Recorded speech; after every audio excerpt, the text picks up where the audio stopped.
1992년 12월 강원도 태백의 산골 마을 산천리. 겨울은 유난히 매섭게 기승을 부렸습니다.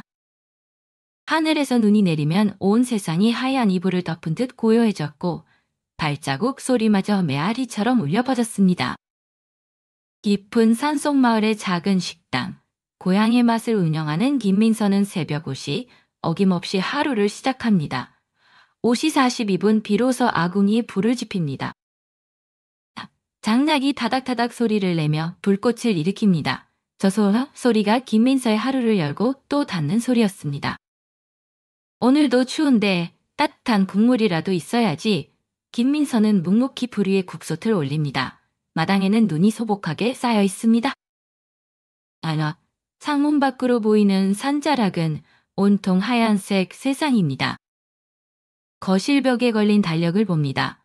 달력에는 빨간 동그라미가 쳐진 날이 있습니다. 아들 이준우가 휴가를 나올 예정이었던 날입니다. 하지만 그날은 이미 한참 지났고 준우는 오지 않았습니다. 전화도 편지도 없었습니다.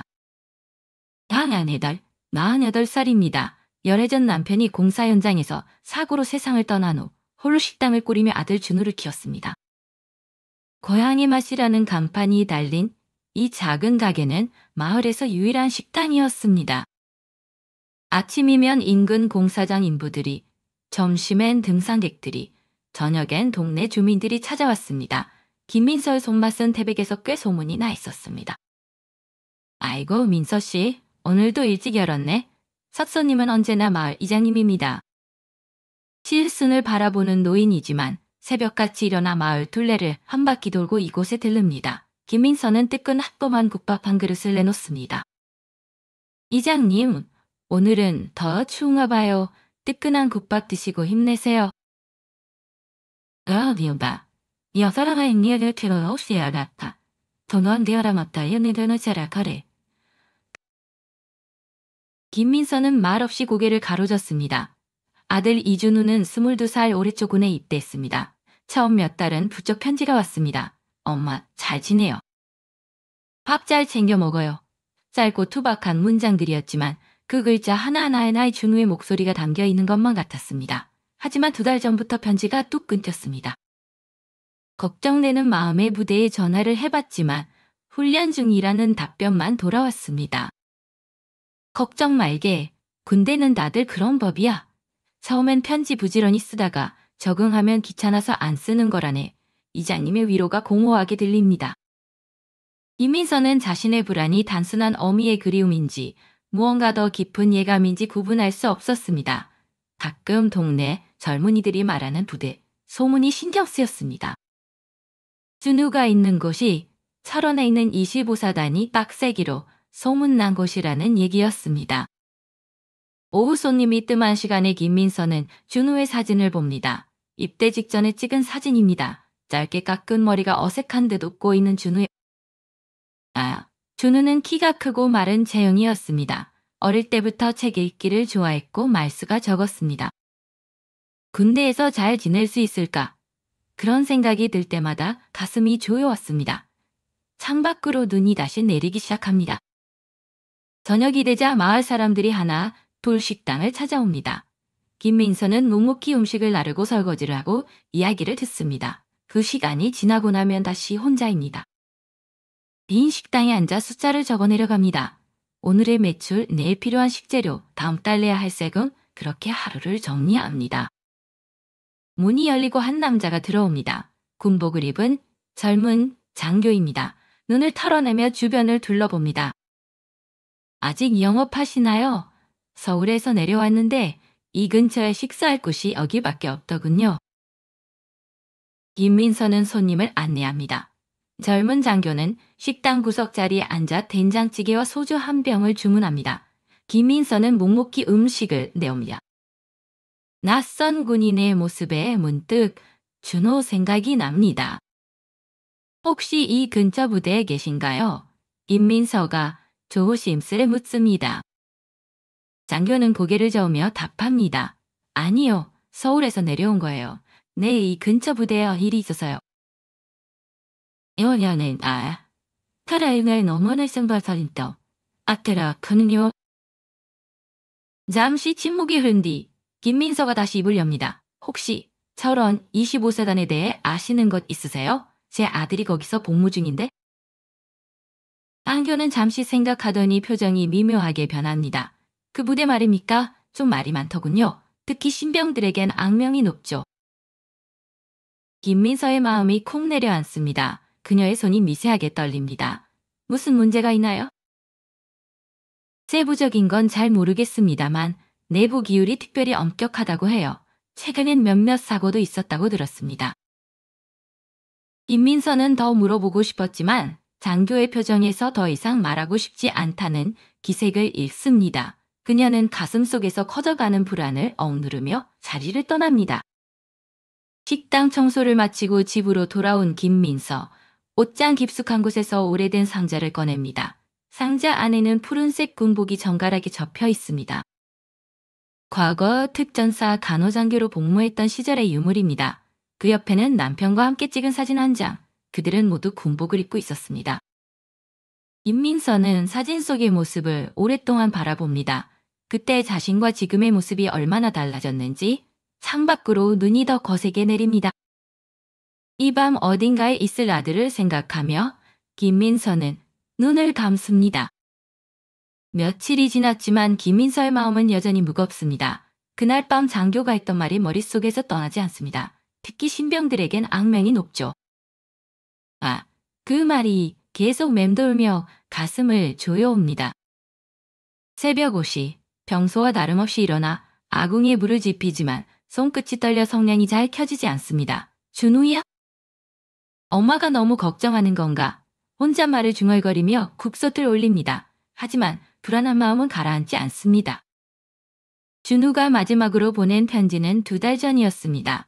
그때도 평소보다 글씨가 흐려 보였고 문장들이 어딘지 어색했습니다. 엄마 잘 지내고 있어요. 걱정하지 마세요. 단순한 문장이었지만 그 뒤에 숨겨진 무언가가 있는 것만 같았습니다. 오전 10시쯤 우체부 아저씨가 식당 문을 열고 들어옵니다. 민서 씨 편지 왔어요? 김민서의 심장이 빨리 뛰기 시작합니다. 혹시 준우에게서 온 편지일까? 하지만 편지 봉투를 보니 말씨에는 최현수라고 적혀 있습니다. 준우의 현수는 준우보다 1살 많아서 먼저 군에 갔고 지금은 전역을 앞두고 있는 상황입니다. 편지를 뜯는 김민서의 손이 떨립니다. 글씨가 급하게 쓰인 것이 한눈에 보입니다. 어머님께 안녕하세요. 준우 친구 현수입니다. 갑자기 편지를 드려 죄송합니다. 하지만 꼭 알려드려야 할 것 같아서 펜을 들었습니다. 준우가 부대에서 힘들어하고 있습니다. 제가 아는 후배를 통해 들은 이야기인데 준우가 자주 선임들에게 불려다니고 이유도 모른 채 얼차려를 받고 있다고 합니다. 밤에는 혼자 화장실 청소를 하고 낮에는 훈련장에서 따로 기합을 받는다고 합니다. 준우가 워낙 말이 없는 성격이라 자세한 내용을 말하지 않지만 보기에 많이 야위었다고 합니다. 이모님께서 뭔가 방법을 찾아주셨으면 합니다. 죄송합니다. 편지를 다 읽은 김민서는 그대로 주저앉습니다. 예상했던 일이지만 막상 확인하니 세상이 무너지는 기분입니다. 현수가 거짓말을 할 이유는 없습니다. 다행히 너를 하여야 잘못했답다. 생노는 서로 관심을 다 보내자. 부대성 외와 정보를 부딪히다. 김민서는 즉시 부대에 전화를 겁니다. 여러 번 돌려 연결된 부대 당직실에서 젊은 목소리가 들립니다. 25사단 당직실입니다. 이현 이병의 어머니입니다. 아들 상태가 어떤지 궁금해서 전화드렸는데요. 어떠래요? 깔끔한 던져. 점심이 날씨 아토 되어내서. 한참을 기다린 후 다른 목소리가 들립니다. 이준우 이병 어머니시죠? 저는 중대장입니다. 준우는 잘 지내고 있습니다. 위원도 열심히 받고 있고 특별한 문제 없습니다. 그런데 요즘 편지도 안 오고 혹시 무슨 일이라도 어때? 군대 생활에 적응하느라 바쁜 거겠죠? 어머님께서 너무 걱정하지 마세요. 별일 없습니다. 전화는 그렇게 끊어집니다. 하지만 김민서는 만족할 수 없었습니다. 현수의 편지와 부대의 답변이 너무 다릅니다. 누군가는 거짓말을 하고 있는 것입니다. 그날 오후 김민서는 결심을 내립니다. 직접 부대에 가서 준우를 만나보겠다는 것입니다. 하지만 일반적인 면회로는 진실을 알기 어려울 것 같습니다. 의대에서는 분명 문제가 없다고 할 테니까요. 니다. 저녁이 되어 손님들이 모두 돌아간 후 김민서는 옷장에서 오래된 상자를 다시 꺼냅니다. 특전사 시절 군복과 함께 들어있던 신분증, 교육수료증, 각종 서류들을 하나씩 꺼내봅니다. 그 중에는 예비역 중위 계급장도 있습니다. 내가 그때로 돌아갈 수 있을까? 스스로에게 묻습니다.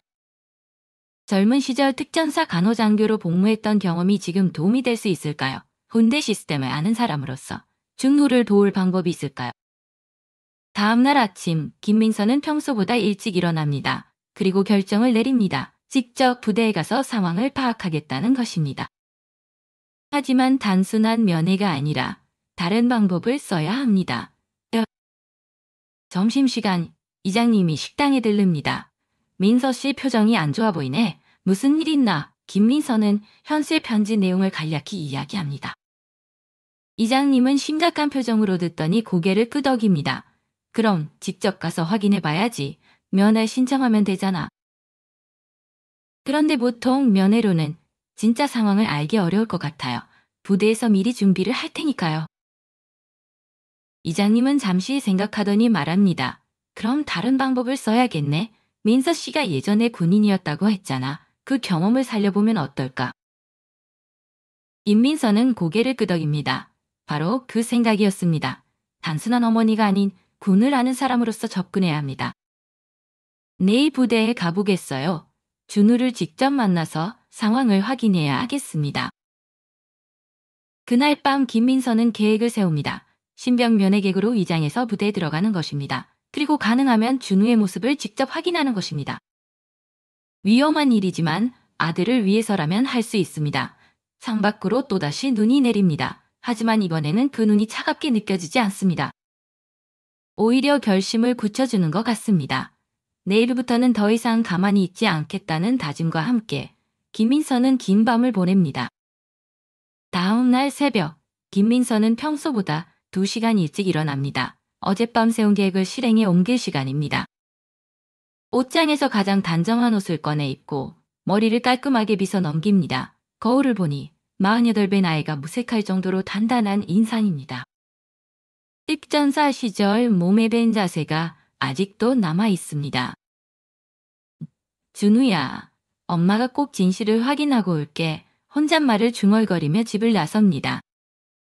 25사단까지는 버스로 2시간 거리입니다. 아침 7시 첫 차를 타고 부대 방향으로 향합니다. 창밖으로 보이는 겨울 산천이 하얗게 덮여있습니다. 눈이 내린 길은 미끄럽지만 김민서의 결심은 더욱 단단해집니다. 부대 근처에 도착한 것은 오전 9시쯤입니다. 멀리서 보이는 부대 입구에는 대한민국 육군 25사단이라는 표지판이 서 있습니다. 철조망과 조소 그리고 무장한 보초병들이 보입니다. 김민서는 잠시 멈춰서서 부대 전체를 살펴봅니다. 규모가 꽤 큰 부대입니다. 다행입니다. 정을 경보는 이시켰던 학교교회 깔끔을 보너스달 태풍탑세리 임민서는 면회 신청을 하기 위해 위병소로 향합니다. 하지만 단순한 면회가 아닌 다른 목적이 있습니다. 부대 내부 상황을 직접 관찰하는 것입니다. 위병소에서 젊은 일병이 면회 신청서를 내밉니다. 면회 신청하시는 거죠? 누구를 만나러 오셨나요? 아연인이 제나플레이다. 너에게 가르님의 스로움을 가리되려 가려. 전 일병은 면회 신청서에 필요한 정보를 적어달라고 합니다. 김민서는 차분하게 양식을 작성합니다. 그러면서 주변을 슬쩍 관찰합니다. 위병소 벽에는 부대 조직도와 각종 공지사항이 붙어 있습니다. 그 중에서 혹한기 훈련 일정표가 눈에 들어옵니다. 오늘이 바로 혹한기 훈련 기간 중이었습니다.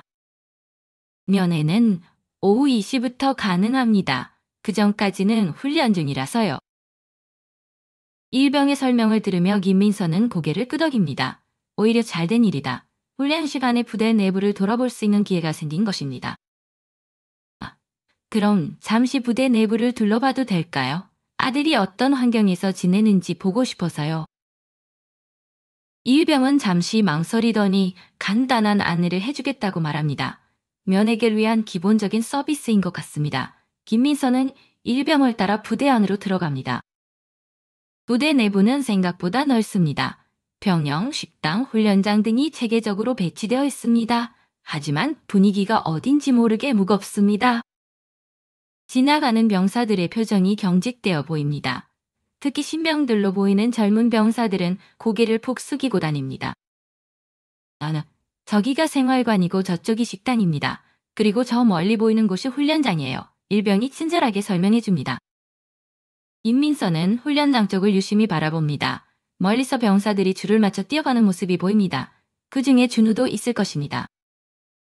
혹시 훈련장 근처까지 가볼 수 있을까요? 방호는 내면은 어떨다. 그쪽은 위험해서 일반인 출입이 제한되어 있어요. 대신 여기서 보시면 됩니다. 일병 훈련장이 잘 보이는 언덕 위 벤치를 안내합니다. 김민서는 그곳에 앉아 훈련장을 바라봅니다. 병사들이 혹한기 훈련을 받고 있습니다.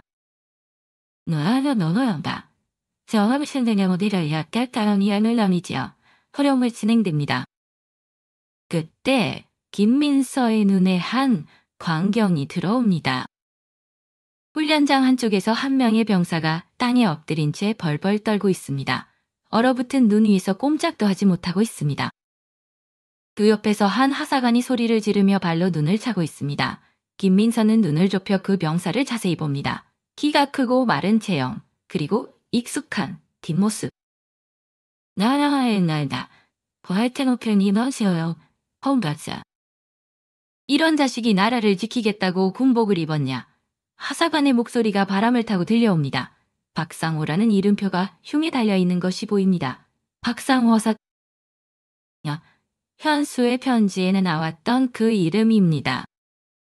박상호는 계속해서 준우를 향해 소리를 지릅니다. 고참 명령을 무시하고 밤늦게 밥을 먹었다고? 정신 차려.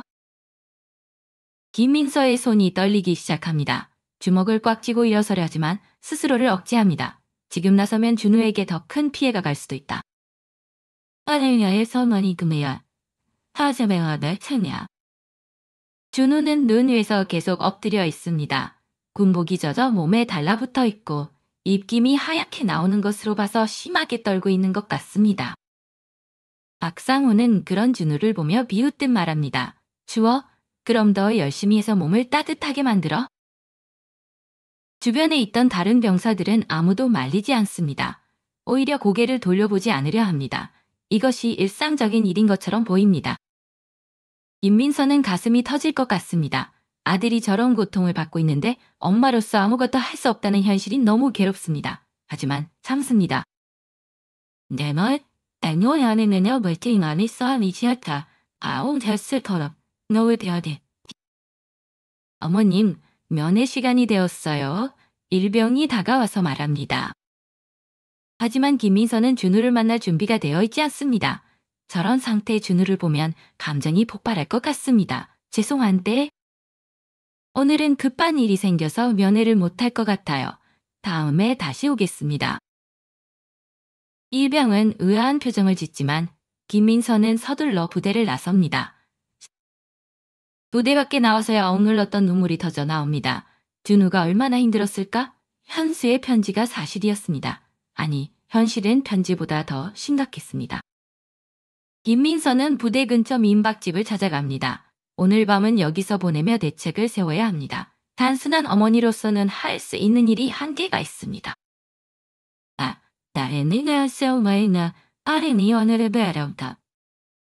민박집 방에서 김민서는 과거를 떠올립니다. 특전사 시절의 기억들, 그때 함께 일했던 사람들, 그리고 군대 시스템에 대한 이해, 이제는 그 경험을 써야 할 때입니다. 창밖으로 부대가 보입니다. 저곳에서 준우가 또다시 힘든 밤을 보내고 있을 것입니다. 김민서는 결심을 다집니다. 내일부터는 단순한 어머니가 아닌 예비역중이 김민서로 행동하겠다고. 민박집방에서 보낸 밤은 이렇습니다. 김민서는 잠들지 못하고 창밖을 바라봅니다. 멀리 보이는 부대의 불빛이 깜빡거립니다. 나 혼자 어려냐냐 봅니다. 하레냐니야 하급다에 감다보다. 새벽 5시 김민서는 일어나 씻고 정장으로 갈아입습니다. 오늘부터는 단순한 어머니가 아닌 분을 아는 사람으로 행동해야 합니다. 거울 앞에 선 자신의 모습이 20년 전 특전사 간호장교 시절과 닮아 보입니다. 그때 당당함과 냉철함을 되찾아야 합니다. 김민서는 가방에서 오래된 수첩을 꺼냅니다. 특전사 시절 동료들의 연락처가 적혀있는 수첩입니다. 대부분 20년이 넘은 정보들이지만 혹시 도움이 될 사람이 있을지 모릅니다. 그 중에서 한 이름이 눈에 들어옵니다. 한지훈. 당시 함께 근무했던 소위였는데 지금쯤이면 상당한 계급에 올라 있을 것입니다. 민박집 주인에게 전화를 빌려 25사단 부대로 연락합니다. 으아냐냐, 사내디사녀 들어오냐, 한자대 오늘 시댁자들. 한지훈 대위님 계신가요? 옛 동료인데 급한 일이 있어서 연락드렸습니다. 영, 아마비는 연애어가 너의 태달 때문에 너를 쏙탄다. 한참을 기다린 후 익숙한 목소리가 들립니다. 누구세요? 이구나. 나야. 김민서 영대 터울트를 다뤄 휘라펑 남을 수 없다는 전화 너머로 놀라는 기색이 느껴집니다. 민서 누나? 정말 누나 맞아요. 어떡해요? 설명할 게 많아. 지금 25사단 근처에 있어. 만날 수 있을까? 한지훈은 잠시 망설이더니 부대 밖 카페에서 만나자고 합니다. 오전 10시에 만나기로 약속합니다. 약속 장소에 도착한 김민서 멀리서 걸어오는 한 남자를 봅니다. 20년 전보다 살이 붓고 머리가 휘어졌지만 여전히 군인다운 자세를 유지하고 있는 한지훈입니다. 내오명다. 내가 아니 명언이 내가 결을 시작하며 했을 때보다 상하네요. 너무 도 누나, 정말 오랜만이에요. 어떻게 여기까지 알려달까 할지. 재현아, 내가 왜 여기 왔는지 말해줄게. 하지만 그 전에 묻고 싶은 게 있어. 김민서는 차분하지만 단호한 목소리로 말합니다. 25사단 내부 상황이 어떤가? 특히 신병들에 대한 처우가. 한지훈의 표정이 어두워집니다. 누나도 들었나요? 요즘 문제가 좀 있어요. 일부 간부들이 구타는 아니지만 과도한 얼차려나 가혹행위를 하고 있어서. 어째저거 어떤 문제들이야? 서면한 것에 있어서. 주로 하사급에서 일어나고 있어요. 박상호 하사 같은 경우는 특히 심해서 지휘관들도 문제를 인식하고 있지만 명확한 증거를 잡기가 어려워요. 임민서는 어제 본 광경을 떠올립니다. 박상호, 바로 그 사람이었습니다. 야, 사실 내 아들이 여기서 복무 중이야. 이준우 이병. 한지훈은 깜짝 놀랍니다. 설마 그럼 누나가 여기 온 이유가? 그래, 내 아들이 고생하고 있어. 어제 직접 봤어. 박상호라는 하사가 준우를 눈 위에 엎드리게 하고 발로 차는 걸. 한지훈은 심각한 표정이 됩니다. 누나, 이건 단순한 문제가 아니에요. 부대 내부에 뿌리 깊은 문제가 있어요. 일부 고참들이 신병들을 괴롭히는 게 관례처럼 되어 있어서. 지휘관들은 모르고 있는 거야? 알고는 있지만 확실한 증거가 없어서 조치를 취하기 어려워요. 피해자들이 신고를 하지 않으니까. 김민서는 잠시 생각합니다. 준우도 분명 신고하지 않았을 것입니다. 군대에서 고자질쟁이로 찍히면 더 큰 피해를 당할 수 있으니까요. 아지아마님 야애니야. 너참 생자동만에 탑색 따라 바랐다. 아, 누나야? 제가 어떤 말씀을 너가 믿어더라고 실태가 말일까요?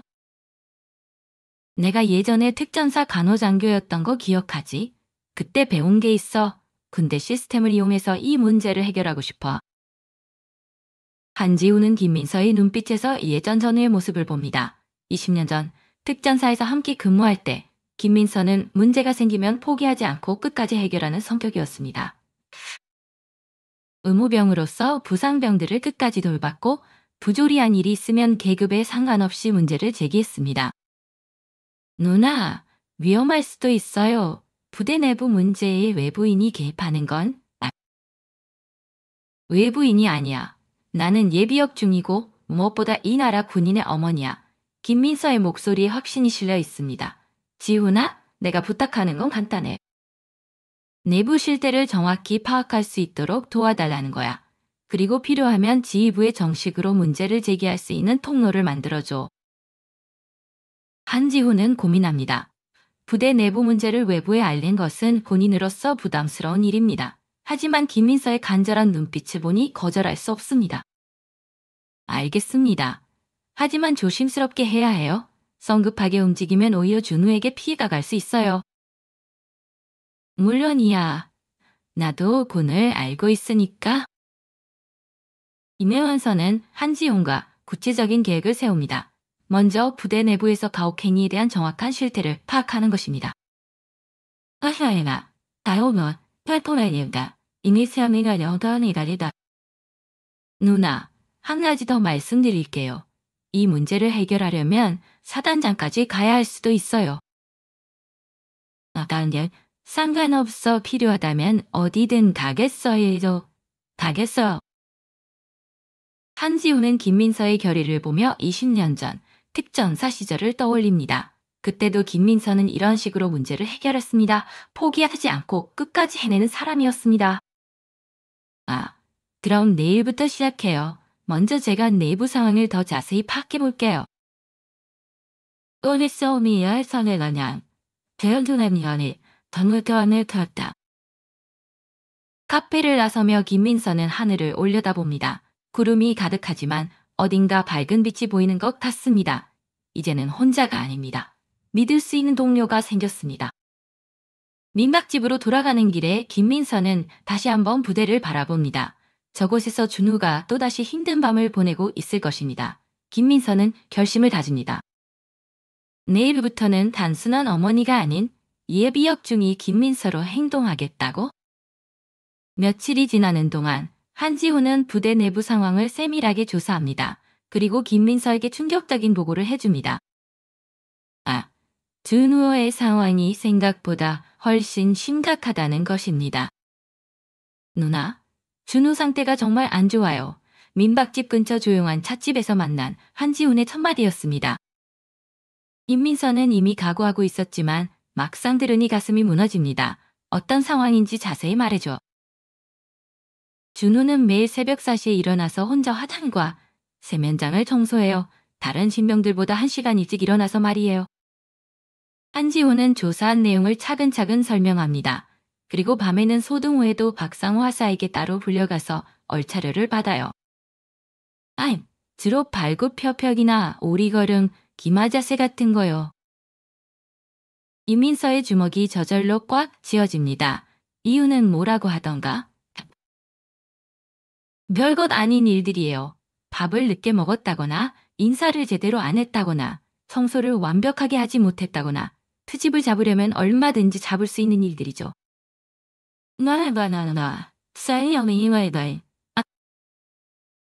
한지훈은 계속해서 충격적인 사실들을 알려줍니다. 준우는 이제 동기들과도 거의 말을 하지 않아요. 혼자서 구석에 앉아있고 밥도 밥만 먹고 남겨요. 몸을 사령난이어날 전에라다 삐켜냈참. 너도미 보통들이 했던 실까마? 많이 이야기였어요. 입대할 때보다 적어도 10kg은 빠진 것 같아요. 그리고 한지훈은 말을 망설입니다. 너는 말 따라놓노? 뭐야? 다음 시간 아이디어를 써냈다. 준우가 가끔 혼자 울고 있다는 목격담이 있어요. 밤에 화장실에서나 훈련 중에 잠깐 쉬는 시간에. 김민서는 더 이상 듣기 어렵습니다. 22살 아들이 혼자 울고 있다는 말에 가슴이 찢어질 것 같습니다. 다른 신병들은 어때? 준우만 그런 거냐? 준우만 그런 건 아니에요. 박상호 하사는 몇몇 신병들을 표적으로 삼아서 괴롭히고 있어요. 특히 말이 없고 순한 아이들을 골라서. 그럼 신병들이 서로 도와주지 않나? 그게 가장 큰 문제예요. 서로 도와주면 자신도 표적이 될까봐 두려워해요. 그래서 모든 신병들이 침묵하고 있어요. 한지훈의 말에 김민서는 군대의 어두운 면을 다시 한번 깨닫습니다. 개인의 악행이 집단의 침묵으로 보호받고 있는 구조입니다. 그날 후 김민서는 다시 한번 부대 근처로 갑니다. 훈련장이 보이는 언덕에서 준우의 모습을 찾아봅니다. 한참을 기다린 끝에 준우를 발견합니다. 며칠 사이에 더욱 야위어 보입니다. 군복이 헐렁하게 몸에 달라붙어 있고 걸음걸이도 힘이 없어 보입니다. 훈련이 끝난 후 다른 병사들은 모여서 이야기를 나누는데 준우는 혼자 떨어져 앉아 있습니다. 표정도 무표정하고 눈빛도 생기가 없습니다. 아는 활발했던 준우의 모습은 어디에도 없습니다.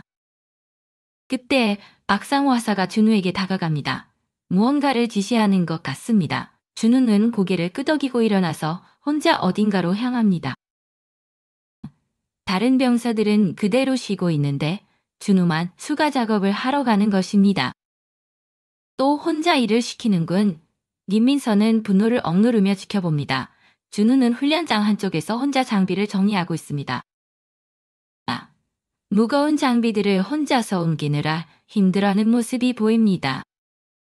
그런데 갑자기 준우가 비틀거립니다. 그리고 그대로 땅에 쓰러집니다. 김민서는 깜짝 놀라 일어섭니다. 하지만 거리가 너무 멀어서 뛰어갈 수도 없습니다. 다행히 근처에 있던 다른 병사가 준우를 발견하고 도와줍니다. 준우는 잠시 후 의식을 되찾지만 일어서지 못하고 그 자리에 주저앉아 있습니다. 의무병이 달려서 준우를 부축해 의무실로 데려갑니다. 그 모습을 본 박상호 하사의 반응이 가히 충격적입니다. 괜찮아? 눈 밑에서 자는 건 애교지. 살아있으면 다행이야.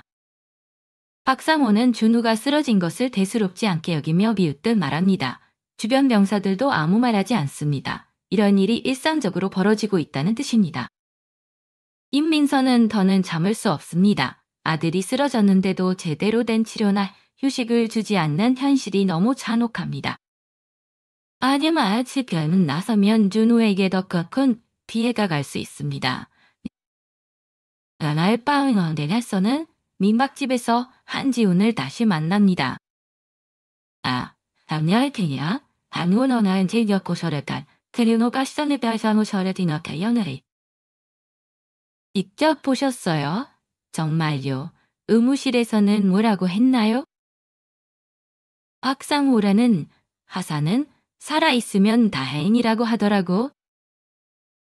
한지훈은 경악합니다. 그건 너무 심한 거 아닌가요? 병사가 쓰러졌으면 당연히 원인을 파악하고 적절한 조치를 취해야 하는데. 지훈아, 이제는 정말 참을 수 없어. 좀 더 적극적으로 움직여야겠어. 누나, 어떻게 하실 생각이세요? 김민서는 결심한 듯 말합니다. 신병들의 증언을 직접 수집하고 싶어.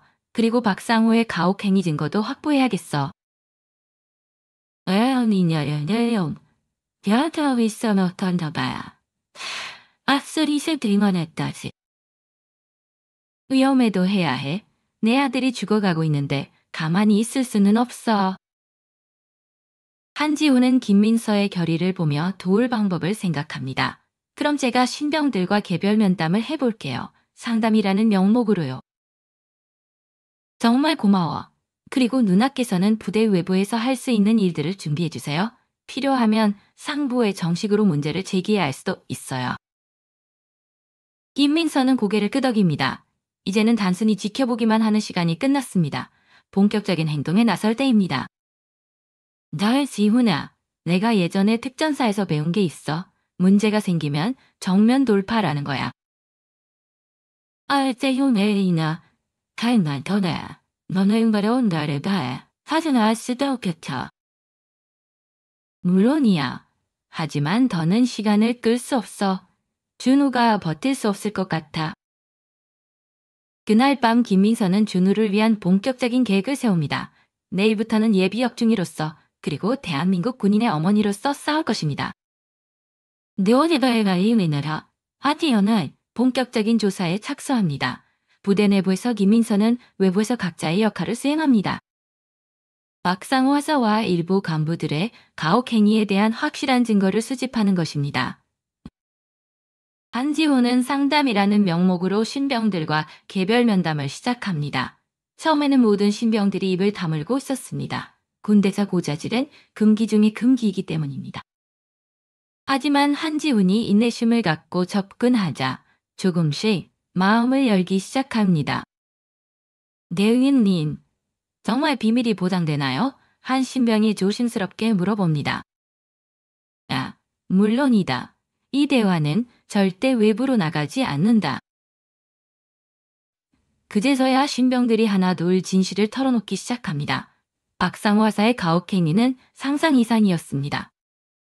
매일 밤 소동 후에 불러내서 얼차려를 주고 사소한 트집을 잡아 인격, 모독적인 욕설을 퍼붓고 동기들 앞에서 모욕을 주는 일이 일상화되어 있었습니다. 이준우 이병은 어떤가?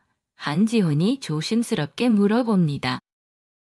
아이, 준우 형은 정말 많이 힘들어해요. 요즘에는 말도 거의 안 하고 밥도 잘 안 먹어요.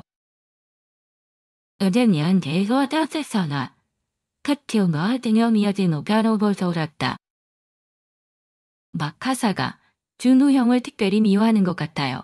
다른 사람들보다 더 자주 불러내고 더 오래 얼차려를 줘요. 신병의 증언은 계속됩니다. 준우가 화장실에서 혼자 울고 있는 모습을 본 적이 있다는 것. 최근에는 잠꼬대로 죄송합니다. 라고 말하는 것을 들었다는 것, 훈련 중에 자주 비틀거린다는 것까지 한지훈은 이런 증언들을 하나하나 기록합니다. 박상호의 가혹행위가 체계적으로 이루어지고 있다는 점입니다. 특정 신병들을 골라서 지속적으로 괴롭히는 패턴이 있었습니다. 한편 김민서는 부대 외부에서 할 수 있는 조사를 진행합니다. 우선 박상호 화사에 대한 정보를 수집합니다.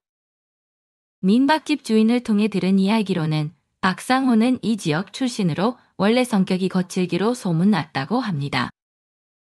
그 사람 어릴 때부터 문제가 많았어요. 학교에서도 약한 애들 괴롭히는 걸로 유명했거든요. 민박집 주인의 말입니다. 군대 가서도 그런 모양이네요.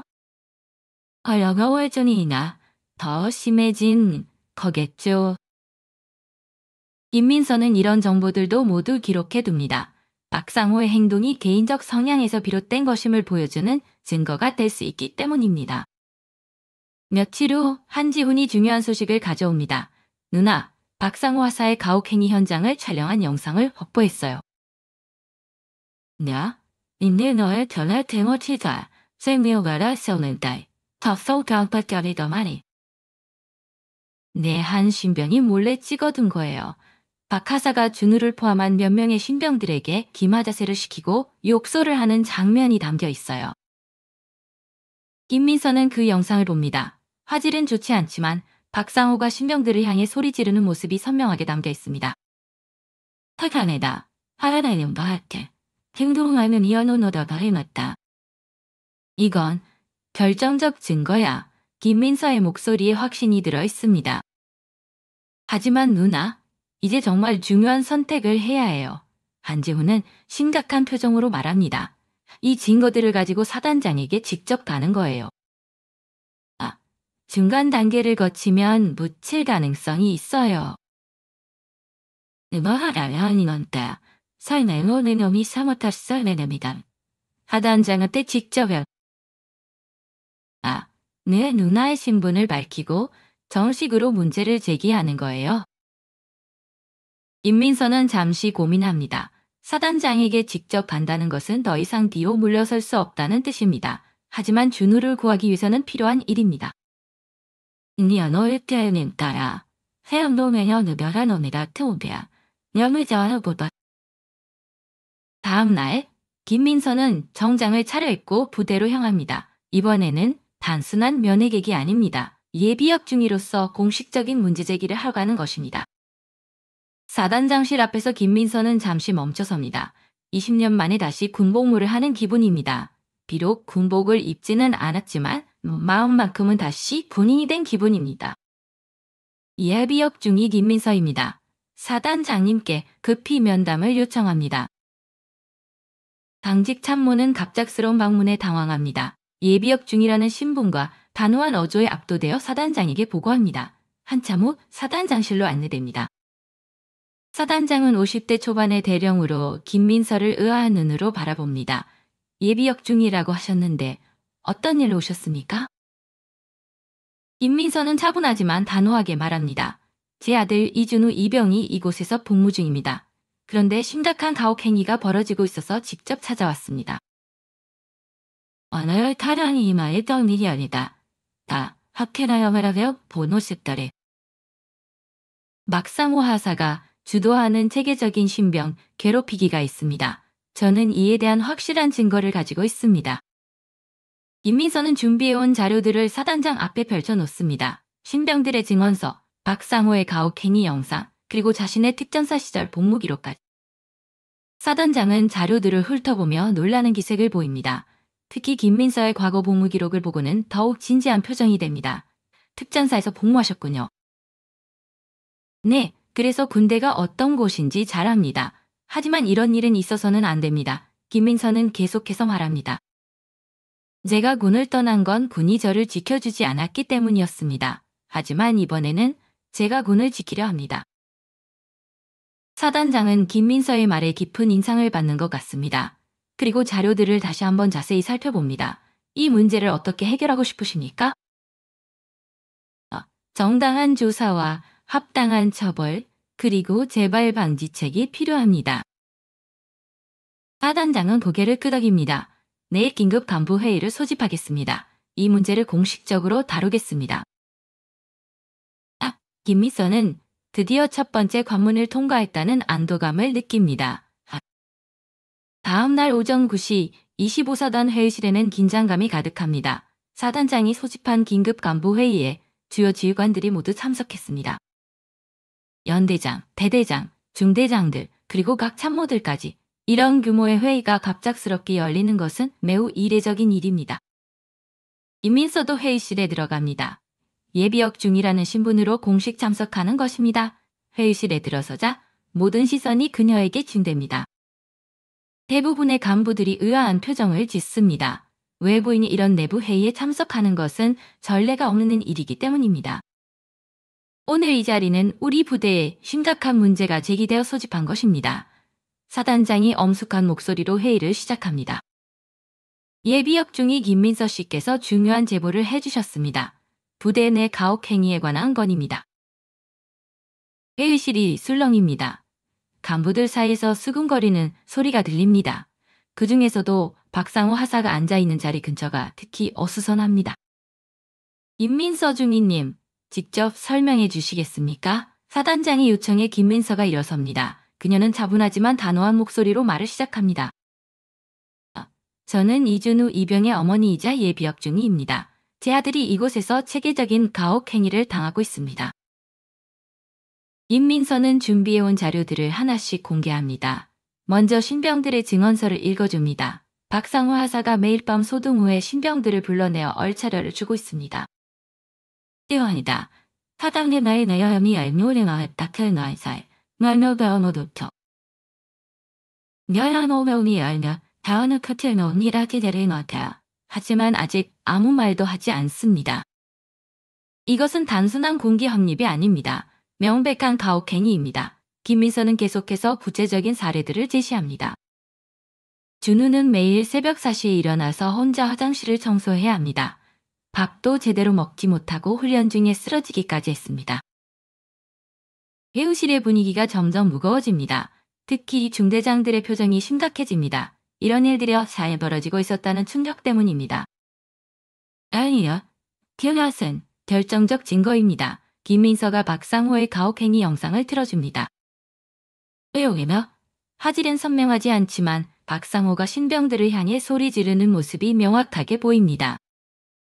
영상이 끝나자 회의실이 조용해집니다. 모든 간부들이 충격받은 표정입니다. 이런 명백한 증거 앞에서는 아무도 변명할 수 없습니다. 박상호 하사, 이에 대해 해명하시오. 사단장이 박상호를 지목합니다. 박상호는 당황한 기색을 보이며 일어섭니다. 사단장님, 이것은 오해입니다. 저는 단지 군기를 바로잡으려고 군기를 바로잡는다고 신병들을 이렇게 괴롭힌 겁니까? 김민서가 날카롭게 반박합니다. 군기는 존중과 신뢰를 바탕으로 세워지는 것입니다. 파에 거의 부활의 재원을 이제 나연의 차선 반응이 깊다. 박상호는 할 말을 잃고 머뭇거립니다. 그러다가 갑자기 목소리를 높입니다. 이 모든 게 과장된 거예요. 이준우 같은 애들은 좀 세게 다뤄야 정신을 차려요. 아냐, 세게 다룬다고요? 김민서의 목소리에 분노가 실립니다. 제 아들의 이름을 함부로 부르지 마세요. 그리고 당신이 한 일은 세게 다루는 것이 아니라 학대입니다. 회의실의 긴장이 극에 달합니다. 박상호와 김민서가 정면으로 대치하고 있습니다. 그때 한지훈 대위가 일어섭니다. 사단장님, 저도 이 문제에 대해 보고할 것이 있습니다. 한지훈은 자신이 조사한 내용들을 추가로 공개합니다. 박상호 하사의 가혹행위는 개인적 일탈이 아닙니다. 체계적이고 지속적으로 이루어진 명백한 범죄 행위입니다. 한지훈의 공개적인 동조 발언에 회의실 분위기가 급격히 기울어집니다. 다른 간부들도 하나 둘 고개를 끄덕입니다. 저희가 조사한 바에 따르면 피해를 당한 신병이 이준우, 이병우에도 여러 명 더 있습니다. 박상호는 점점 궁지에 몰립니다. 더 이상 변명할 여지가 없습니다. 사단장님, 저는 그냥... 뭡니까? 사단장의 목소리가 차갑습니다. 당신이 한 일은 변명의 여지가 없습니다. 명백한 가혹행위이자 부하에 대한 학대입니다. 김민서가 마지막으로 일어서서 말합니다. 저는 제 아들을 살려달라는 말을 하러 온 것이 아닙니다. 회의실이 다시 조용해집니다. 여러분의 부하들을 더 이상 죽이지 말라는 말을 하러 왔습니다. 김민서의 말에 모든 간부들이 숙연해집니다. 그녀의 말 속에는 단순한 개인적 호소가 아닌 군 전체에 대한 경고가 담겨 있습니다. 군대는 젊은이들을 단련시키는 곳이지 파괴하는 것이 아닙니다. 우리가 지켜야 할 것은 나라만이 아니라 우리의 후배들이기도 합니다. 사단장은 김민서의 말을 깊이 새기는 표정입니다. 그리고 단호하게 결정을 내립니다. 박상호 하사, 당신은 즉시 보직에서 해제됩니다. 그리고 군사법에 따라 조사를 받게 될 것입니다. 박상호의 얼굴이 하얗게 변합니다. 또한 이런 일이 재발하지 않도록 부대 전체의 교육과 감시 체계를 강화하겠습니다. 회의는 김민서의 완전한 승리로 끝납니다. 하지만 그녀는 승리감보다는 안도감을 느낍니다. 드디어 준우를 구할 수 있게 된 것입니다. 회의가 끝난 후 여러 간부들이 김민서에게 다가와 사과의 말을 전합니다. 그들도 이런 일이 벌어지고 있다는 것을 몰랐다며 앞으로는 더욱 세심하게 부하들을 살피겠다고 약속합니다. 김민서는 부대를 나서며 하늘을 올려다봅니다. 드디어 긴 싸움이 끝났습니다. 한 달이 지났습니다. 25사단은 완전히 달라진 모습입니다. 박상호 하사는 영창 간부 구금시설 및 전출 조치를 받고 부대를 떠났습니다. 그의 가혹행위가 공식적으로 인정되면서 군사법정에서 처벌을 받게 되었습니다. 더 중요한 것은 부대 전체의 분위기가 바뀌었다는 점입니다. 고함 소리와 욕설 대신 격려의 목소리와 웃음소리가 훈련장에서 들려왔습니다. 지휘관들이 먼저 병사들에게 다가가 소통하려는 노력이 눈에 띄었습니다. 김민서는 민박집에서 마지막 짐을 정리하고 있습니다. 한 달 동안 머물렀던 이곳을 떠날 시간입니다. 창밖으로 보이는 25사단의 모습이 한 달 전과는 사뭇 다릅니다. 오늘은 준우와 마지막으로 만나는 날입니다. 공식적인 면회가 아닌 어머니와 아들로서 조용히 이야기를 나누는 시간입니다. 부대 근처 작은 식당에서 만나기로 했습니다. 오후 2시 약속 장소에 준우가 나타납니다. 한 달 전과는 완전히 다른 모습입니다. 얼굴에 생기가 돌아왔고 걸음걸이도 당당해졌습니다. 무엇보다 눈빛이 살아있습니다. 김민서는 그런 준우를 보며 눈물이 날 것 같습니다. 엄마, 준우가 다가와서 인사합니다. 목소리에도 힘이 있습니다. 너한테 미안해야. 잘해온다. 준우의 첫눈이 좋다. 네, 요즘은 정말 괜찮아요? 두 사람은 조용한 구석 자리에 앉습니다. 김민서는 준호의 얼굴을 자세히 살펴봅니다. 한 달 전 앙상했던 모습은 사라지고 건강한 군인의 모습이 되어 있습니다. 준우야, 힘들었지. 김민서의 물음에 준우는 잠시 침묵합니다. 그리고 천천히 입을 엽니다. 정말 힘들었어요. 매일 밤 잠들기 전에 집 생각만 했어요. 너를 다잉아, 세련한 여자와 깨지떠는 야. 엄마가 늦게 알아서 미안해. 아태우 너 해지 알아네. 아니에요. 엄마가 오셔서 다 해결해 주셨잖아요. 준우는 그동안 있었던 일들을 차근차근 이야기합니다. 박상호가 떠난 후 부대가 어떻게 변했는지, 다른 간부들이 얼마나 신경 써주고 있는지를 말입니다. 이제는 밤에 깨지 않아요. 예전에는 무서운 꿈을 자주 꿨는데 이제는 그런 것도 없어요. 다행이다. 정말 다행이야. 리은. 거기 얼마니 통화야만. 하노겨래가. 마이스 돌메가백가리 어버다가.